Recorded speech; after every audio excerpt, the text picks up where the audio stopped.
The Great Hall of the Galactic Council stretched for miles in every direction. Massive beings from across the universe gathered around a central platform that glowed with soft blue light.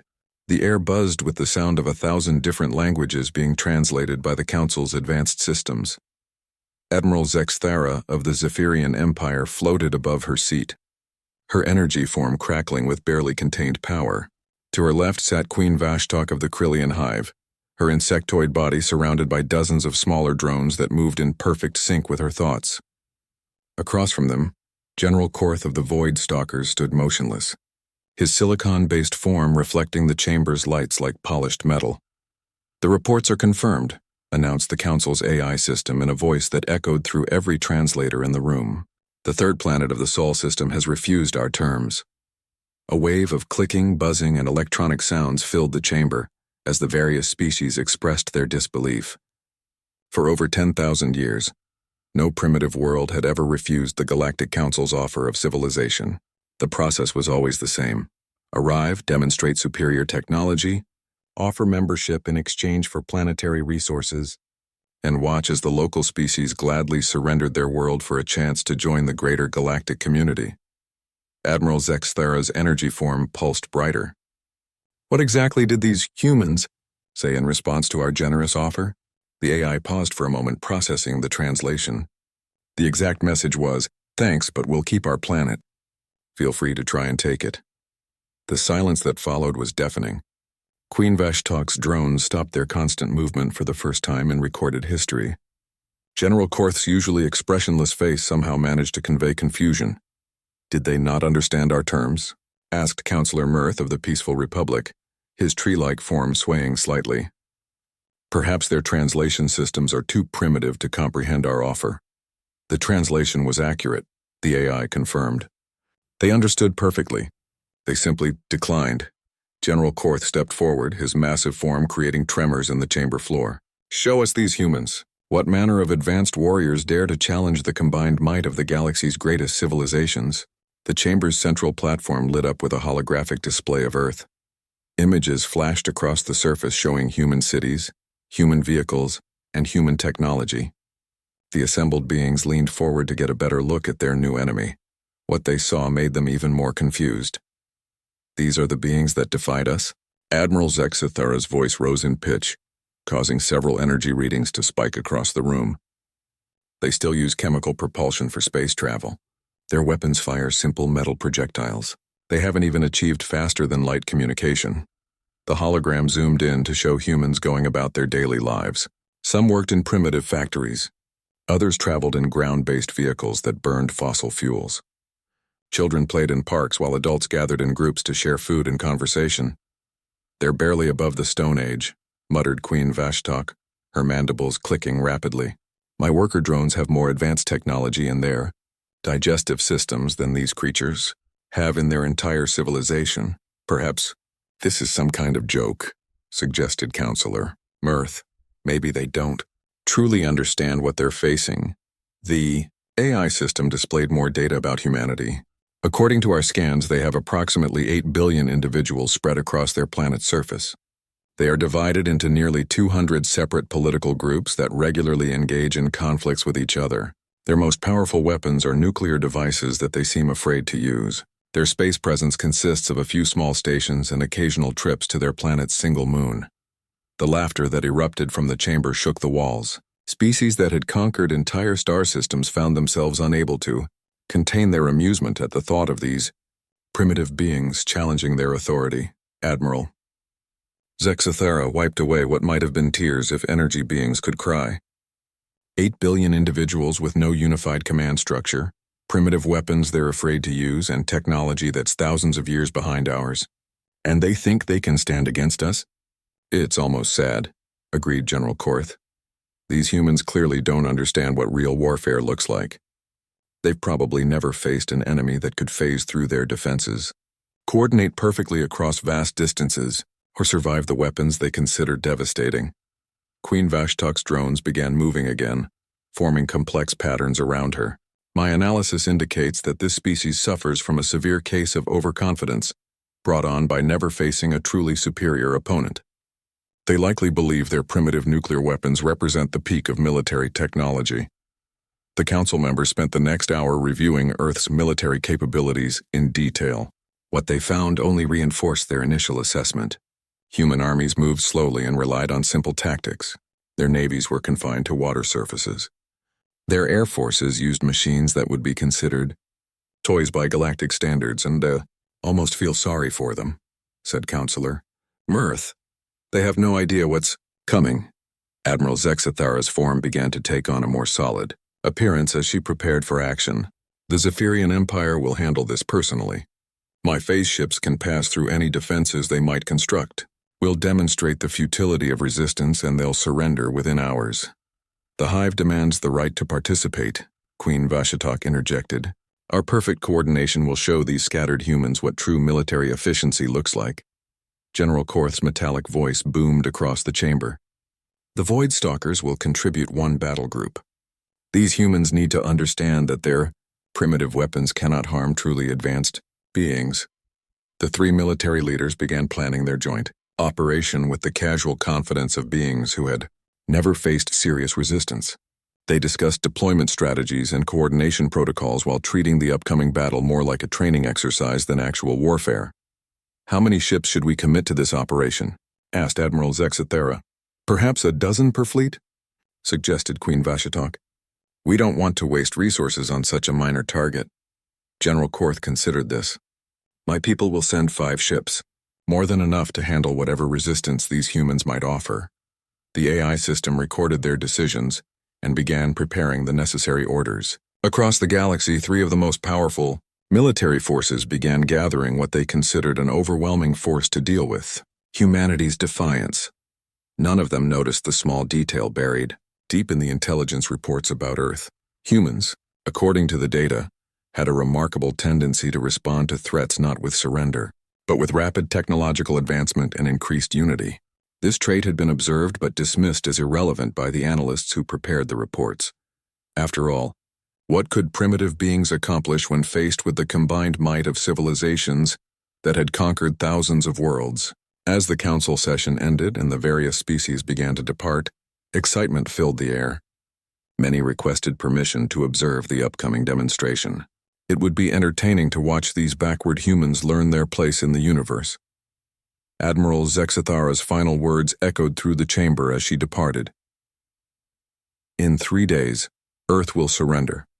In 1 week, we'll have their resources flowing to more deserving civilizations.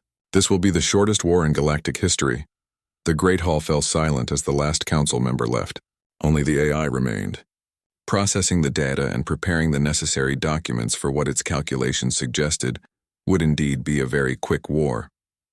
It had no way of knowing just how right those calculations would be, though not in the way anyone expected. The massive alien fleet dropped out of faster-than-light travel at the edge of Earth's solar system, with a flash of energy that lit up every sensor on the planet. 37 ships of impossible design hung in space like deadly jewels, their hulls gleaming with technologies that human science could barely understand. On Earth, every government leader, military commander, and scientist watched their screens in stunned silence. The ships were beautiful and terrifying at the same time. Some seemed to be made of pure energy, shifting and pulsing with inner light. Others had the geometric precision of perfect crystals, while a few appeared to be grown rather than built, with organic curves that suggested they were alive. In the White House Situation Room, President Martinez stared at the main display. How long until they reach Earth? At their current speed, approximately 6 hours, replied General Thompson, his face pale but determined. All military forces worldwide are on high alert. NATO, the Pacific Defense Alliance, and every other military organization on the planet are coordinating for the first time in history. Similar scenes played out in capitals around the world. In Moscow, Beijing, London, and Delhi, leaders who had been enemies hours before now worked together to face this common threat. The aliens had accomplished what decades of diplomacy had failed to achieve: complete human unity. The first communication from the alien fleet arrived exactly 4 hours later. Every television, radio, and internet connection on Earth suddenly displayed the same message. A figure that seemed to be made of shifting energy appeared on screens worldwide. People of Earth, the being said in perfect English, though the same message was simultaneously broadcast in every human language. I am Admiral Zexathera of the Zephyrian Empire, speaking for the Galactic Council. Your refusal to accept our generous offer of civilization has disappointed us greatly. The Admiral's form pulsed brighter. We are now in position around your planet. You have 1 hour to reconsider your decision. Surrender your world peacefully, and your species will be allowed to serve the greater galactic community.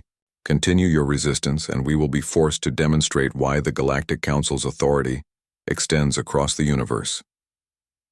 The transmission ended, leaving Earth's population to stare at blank screens in stunned silence.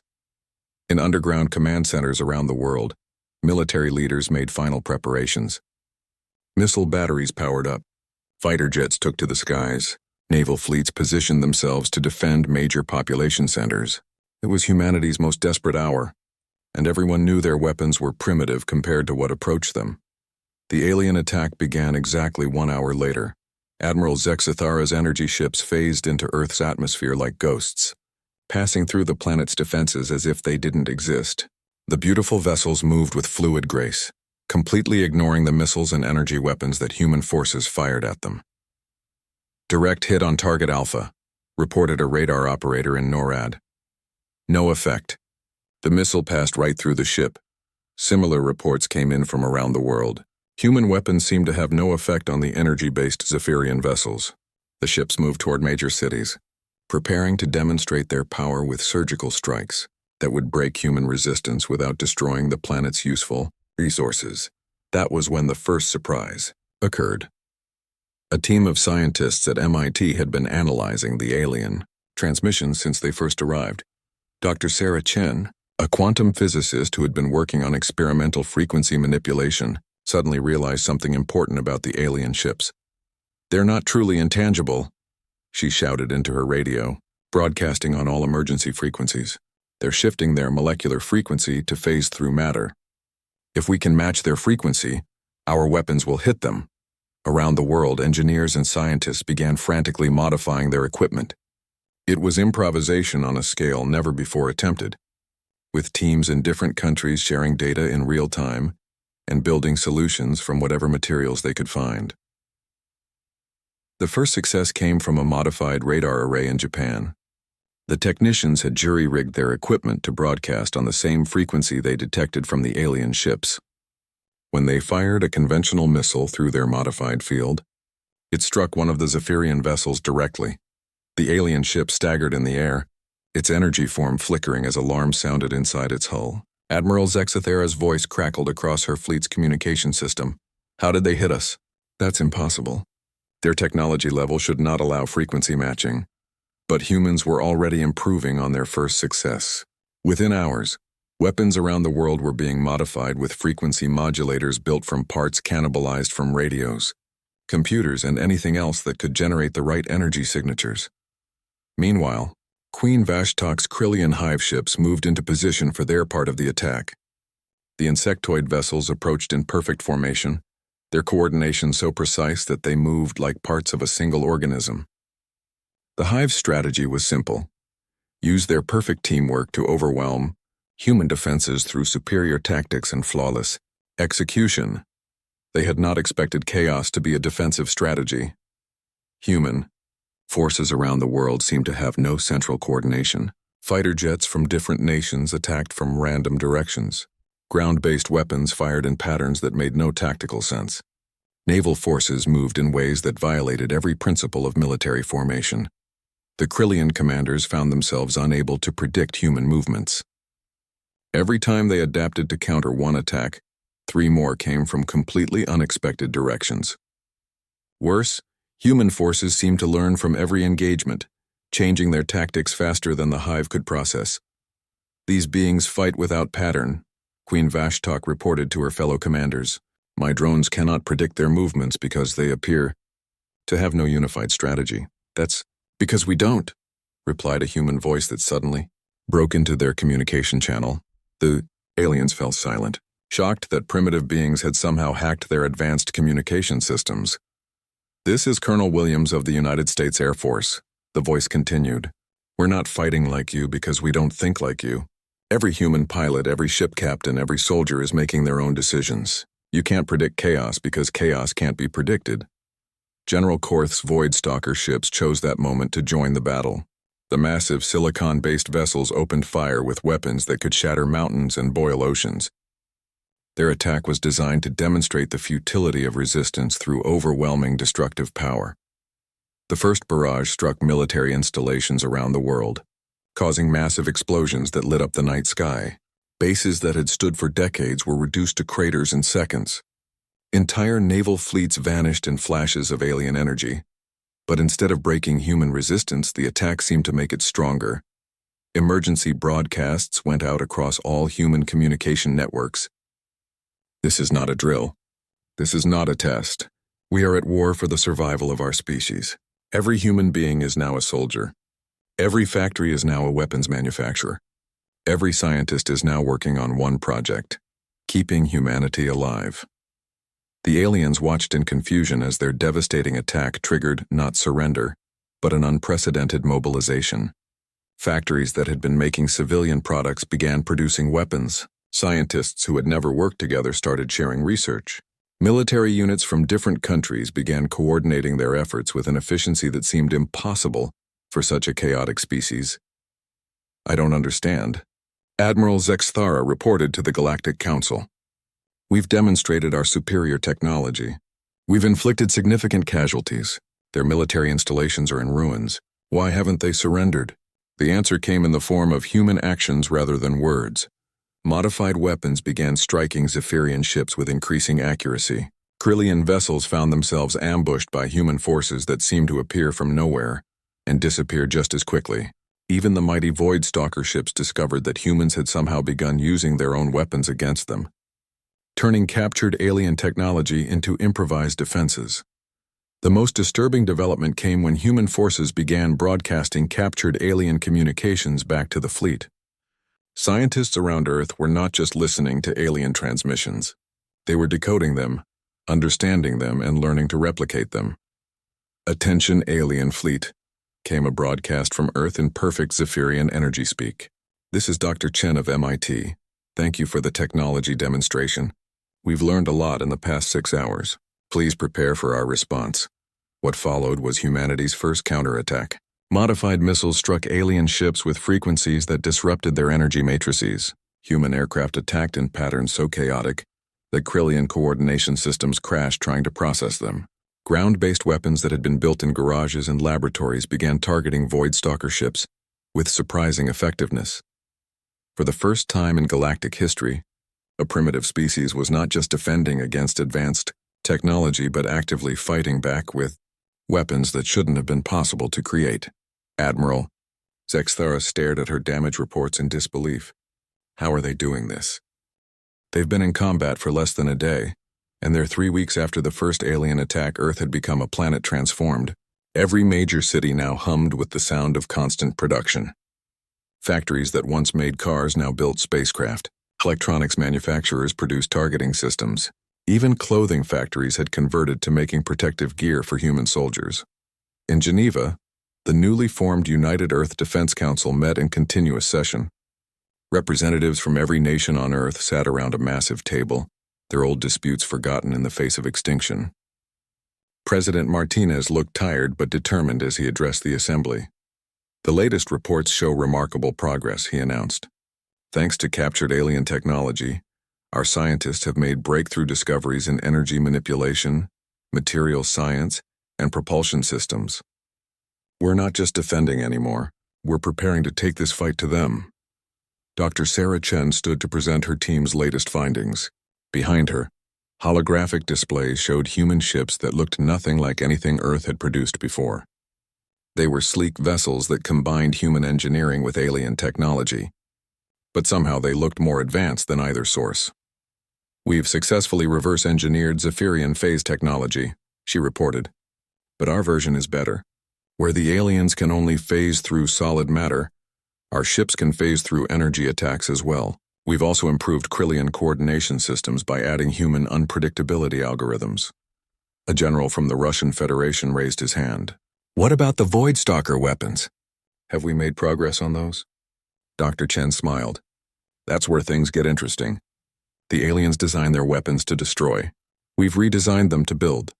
Our new manufacturing systems can construct a combat-ready spacecraft in 18 hours using materials the aliens consider waste products.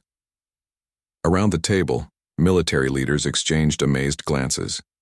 In 3 weeks, humanity had not only learned to understand alien technology, but had begun improving it in ways the original creators had never imagined.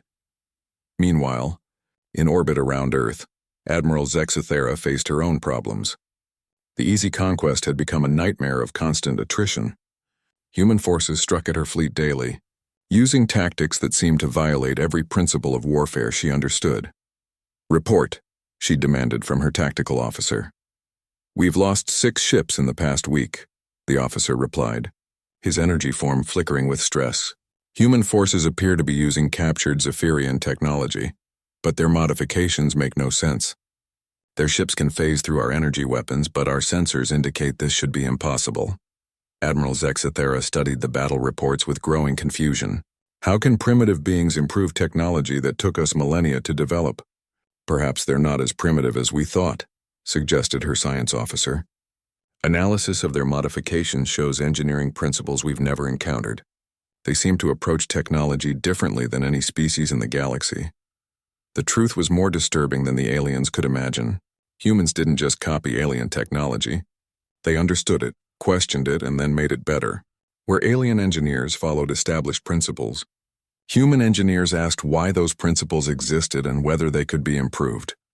Dr. Chen's team at MIT had become the center of Earth's technological revolution. Working with scientists from around the world, they had created something unprecedented. A completely new approach to engineering that combined alien capabilities with human creativity. The problem with alien technology, Dr. Chen explained to her international team during a video conference, is that it's too perfect. They've optimized their systems for specific purposes, but they've lost the ability to adapt. We're taking their perfection and adding human flexibility.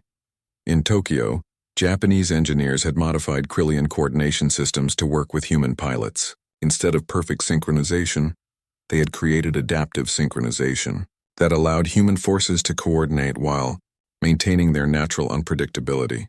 "It's beautiful," reported Commander Tanaka as his squadron engaged alien forces above the Pacific. "We're working together, but each pilot can still think independently. The aliens can't predict us because we don't even predict ourselves." British scientists at Cambridge had made their own breakthrough with Voidstalker defensive systems. The alien armor was designed to absorb and dissipate energy, but the humans had modified it to redirect that energy into weapon systems. "Essentially," explained Professor Williams to the Defense Council, "we've turned their shields into batteries. The more they attack us, the more powerful our weapons become. But humanity's greatest achievement wasn't technological. It was organizational. The species that had been divided into nearly 200 nations had become a single unified force in less than a month. Old enemies worked together with an efficiency that amazed even the humans themselves. In Beijing, Chinese manufacturing centers produced components that were shipped to assembly facilities in Detroit. Russian scientists shared research with American teams who collaborated with European engineers. African nations provided rare materials while South American countries contributed advanced metallurgy techniques. "We've achieved something remarkable," observed Secretary General Okafor of the United Nations during a global broadcast. "Humanity has become truly human for the first time in our history. We're not Americans or Chinese or Europeans anymore. We're all just people from Earth fighting for our home." The aliens watched this transformation with growing alarm. Queen Vashtak's reports to the Galactic Council became increasingly urgent. "These humans are not behaving like any species we've encountered," she reported. "They don't just adapt to our technology, they improve it. They don't just survive our attacks, they learn from them. Every engagement makes them stronger." General Korth's assessment was even more disturbing. "My analysis indicates that human technology is now advancing faster than our ability to counter it. They're not just copying our designs. They're creating entirely new approaches to warfare that we don't understand." The first human counterattack came without warning. Ships that looked like nothing in the galactic databases suddenly appeared throughout the solar system. They moved with impossible grace, phasing through alien defenses and striking with weapons that seemed to defy physics. Admiral Zexithara watched in horror as one of her battleships simply vanished under human fire. "What happened to the Bright Dawn?" "Unknown, Admiral," replied her tactical officer. "The human weapon appears to have destabilized the ship's energy matrix, but that should be impossible. Our matrices are quantum locked."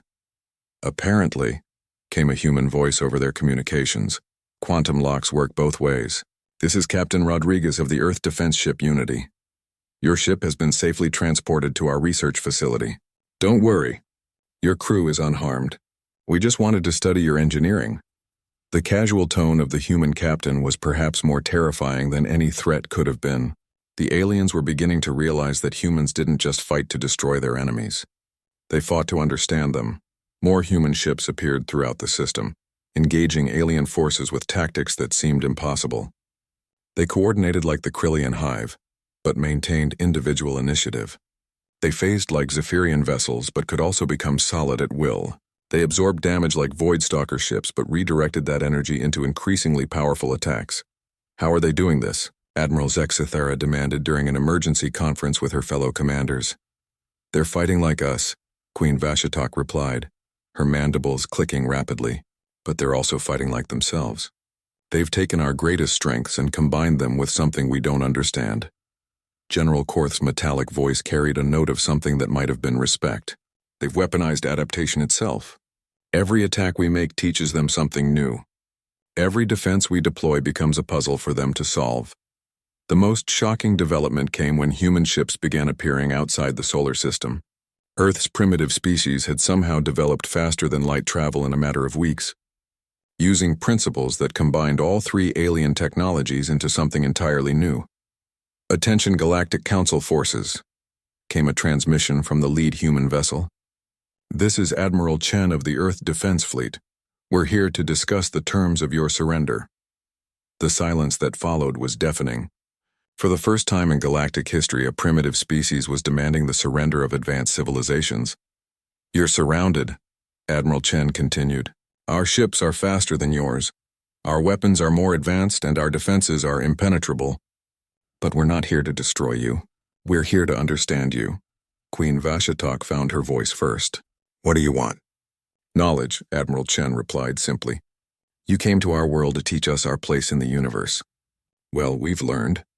Our place is wherever we choose to be. But we're curious about your place. Where did you come from? How did you build these technologies? What else is out there in the galaxy?" The alien commanders realized with growing horror that humanity had not just defeated them. They had turned the entire conflict into a learning experience. Every battle had been an experiment.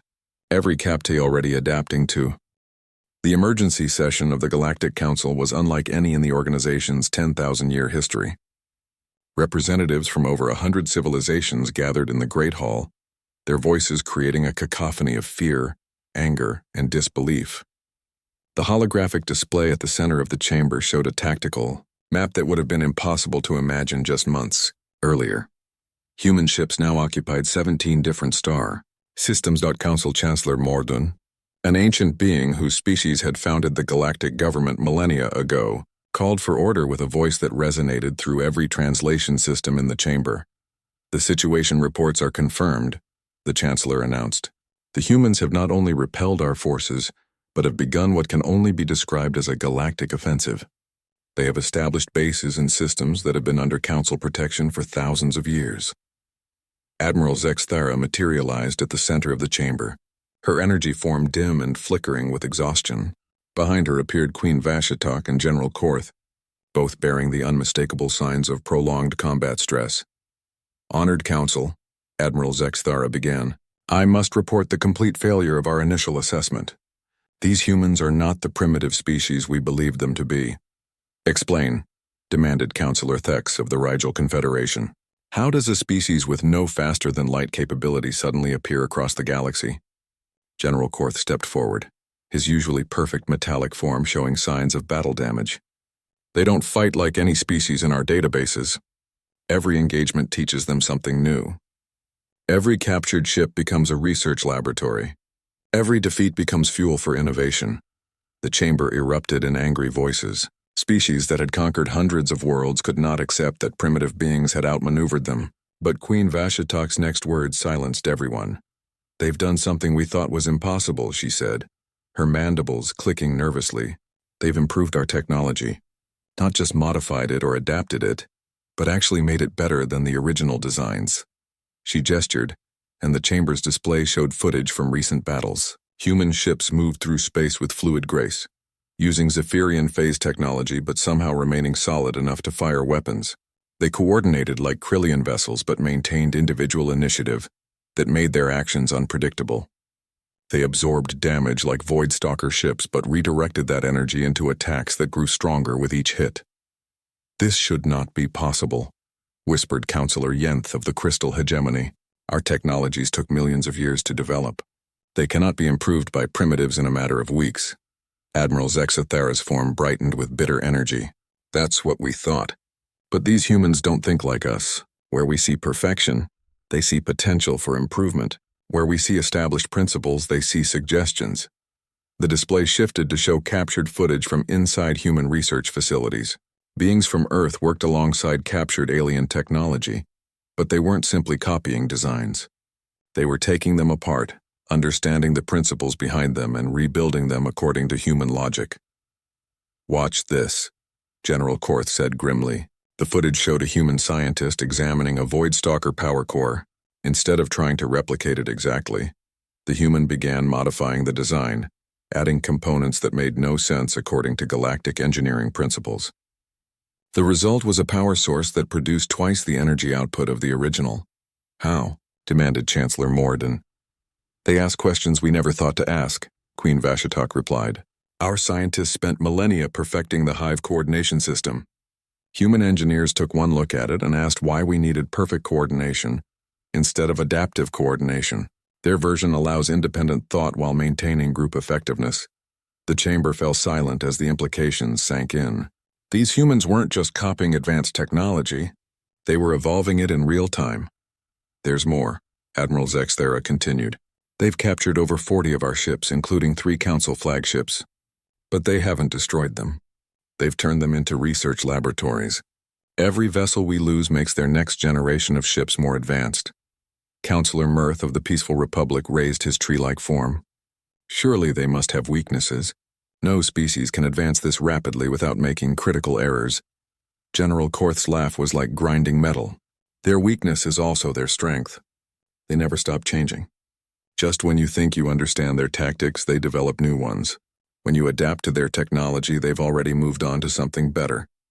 The display showed the most recent intelligence reports. Human ships were now appearing in sectors that should have been impossible to reach, using faster-than-light drives that seemed to operate on completely different principles than anything in the galactic database. "How did they develop FTL travel so quickly?" asked Counselor Zex of the Merchant Guild. "They didn't develop it," Admiral Zexathera replied. "They stole our FTL technology, improved it, and then created something entirely new. Their ships can now travel faster than ours, using fuel that we consider waste material." The revelation sent shockwaves through the assembly. Species that had spent millions of years perfecting faster-than-light travel were being outpaced by beings who had learned the technology in weeks. But the most disturbing development, Queen Vashtak continued, is their approach to warfare itself. They don't fight to conquer territory or resources. They fight to learn. Every battle is an experiment. Every captured ship is a classroom. Every enemy they face becomes a teacher. The chamber's display shifted to show recordings from human communications during recent battles. Instead of traditional military commands, human forces could be heard sharing scientific observations, comparing notes on alien technology, and discussing improvements to their equipment in real time. "Listen to this," Admiral Zexathera said, playing a recorded transmission from a human pilot during combat. "Captain Martinez to Science Team 7. The Zephyrian shields are fluctuating at 2.7 terahertz. If we modulate our weapons to match that frequency, we should be able to disrupt their phase matrix." Another voice responded immediately. "Confirmed, Captain. Sending the new frequency to all ships. Also, I'm seeing interesting quantum resonance patterns in their energy cores. Think we can replicate that?" The alien commanders listened in horror as human forces turned active combat into scientific research. discussing advanced physics while dodging weapons fire. They're learning faster than we can adapt, General Korth admitted.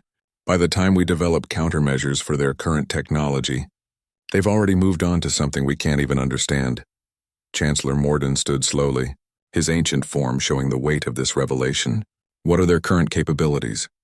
Admiral Zexthera gestured to the tactical display. Human forces now control 17 star systems. They've established research bases throughout the galaxy. Their ships are faster, more maneuverable and more heavily armed than ours. But worse than that, they're sharing their knowledge.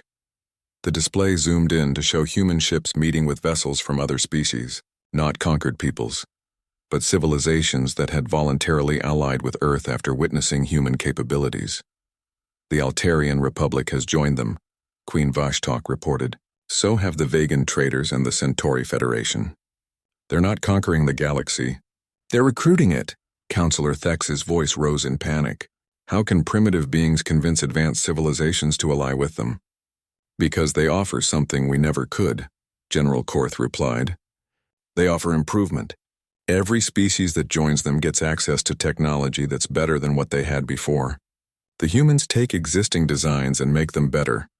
The chamber erupted in chaos as representatives realized the implications. If humans could improve any technology they encountered, then every civilization they met would have incentive to join them rather than fight them. What do they want? Chancellor Morden demanded. Admiral Zexthera's form flickered. We captured one of their commanders last week. When we interrogated him, he said something that still haunts me. He said, and we want to learn everything. We want to understand the universe. We want to know what's possible and then make it better. And if we refuse to teach them, then they'll learn it anyway, Queen Vashtok replied. They've demonstrated that they can reverse engineer any technology they encounter. The only difference is whether we cooperate with them or become test subjects. The Great Hall fell silent as the assembled representatives considered their options. For 10,000 years, the Galactic Council had been the supreme authority in the galaxy. Advanced civilizations had followed their lead, secure in the knowledge that their technology and experience made them superior to any younger species. Now they faced beings who had turned that entire concept upside down. These humans didn't respect age or established authority. They respected capability and potential for growth. They had taken the galaxy's most advanced technologies and improved them in ways that their creators had never imagined. There's one more thing, Admiral Zexthera said quietly. Our intelligence reports suggest that Earth itself has become something unprecedented. It's not just a planet anymore. It's a research center. Every human on Earth is now working on understanding and improving Galaxy 6 months after the Galactic Council's surrender. The universe had become a very different place.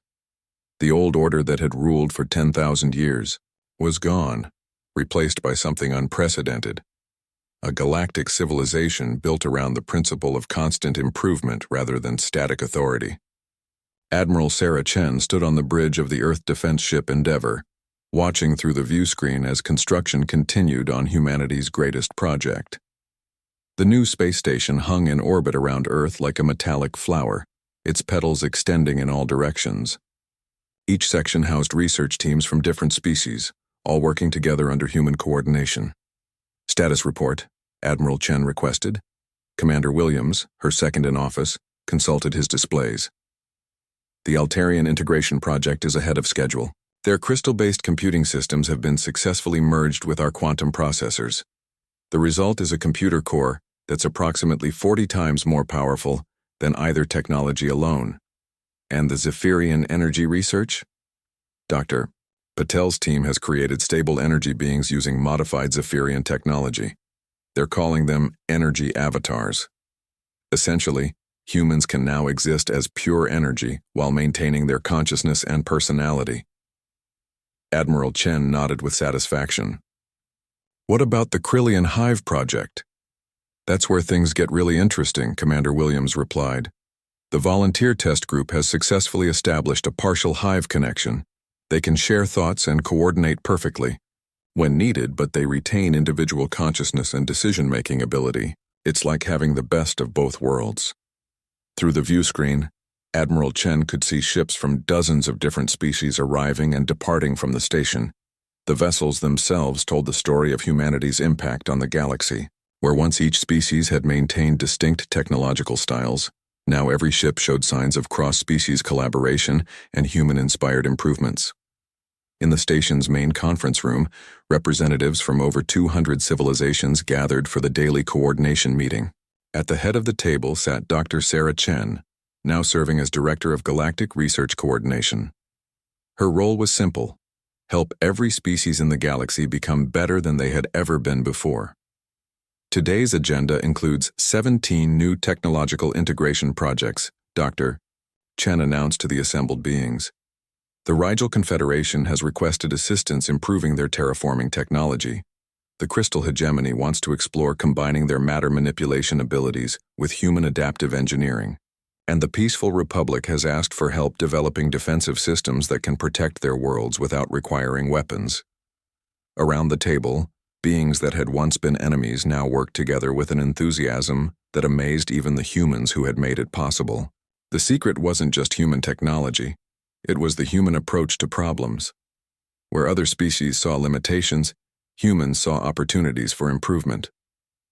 Former Admiral Zex Thara, now serving as human Zephyrian liaison, raised her energy form. The energy manipulation project has yielded unexpected results. Human volunteers who have undergone the energy transformation process retain their creativity and adaptability. We now have beings who can exist as pure energy, but think like humans. Fascinating, replied former Queen Vashitok, whose new title was Director of Coordination Studies. My people are similarly impressed by the hive integration experiments. Humans who join the network maintain their individuality while gaining access to collective processing power. It's revolutionary, Dr. Chen smiled. That's because we don't see these as either-or choices. Why choose between individual creativity and collective coordination when you can have both? Why choose between physical and energy existence when you can switch between them as needed?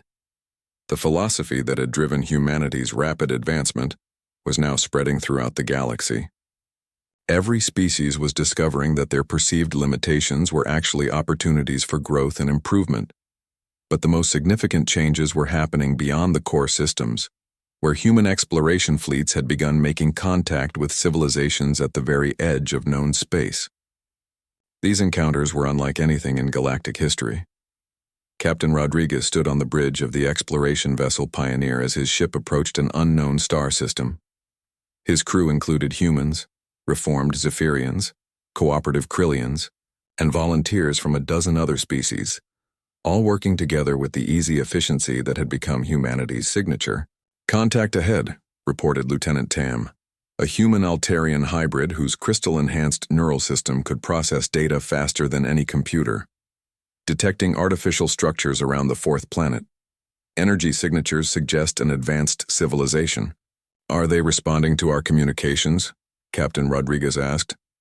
Yes, sir, replied Ensign Korth, a second-generation Void Stalker whose people had volunteered to join human crews. They're transmitting on multiple frequencies. Translation systems are. Wait. Sir, they're asking us to identify ourselves and state our intentions. Captain Rodriguez activated the ship's communication system. This is Captain Rodriguez of the Earth Exploration Fleet representing the Galactic Cooperative. We're here to learn about your civilization and offer friendship and knowledge exchange. The response came quickly. Earth? Are you the humans we've heard about? The bridge crew exchanged glances. You've heard of us? The stories have reached even this far, came the reply. Species that cannot be defeated. Beings who improve everything they touch. We have been hoping to meet you. Within hours, the Pioneer was in orbit around the New World, surrounded by ships of yet another species eager to learn from humanity's example. The pattern had repeated itself dozens of times as human exploration fleets spread throughout the galaxy. But not every encounter was peaceful. In the Outer Rim territories, some civilizations chose to fight rather than join the growing galactic cooperative. These conflicts provided an opportunity to test humanity's ultimate development, the integration of every advanced technology they had encountered into a single unified military force. The war fleet that emerged from these battles was unlike anything the universe had ever seen.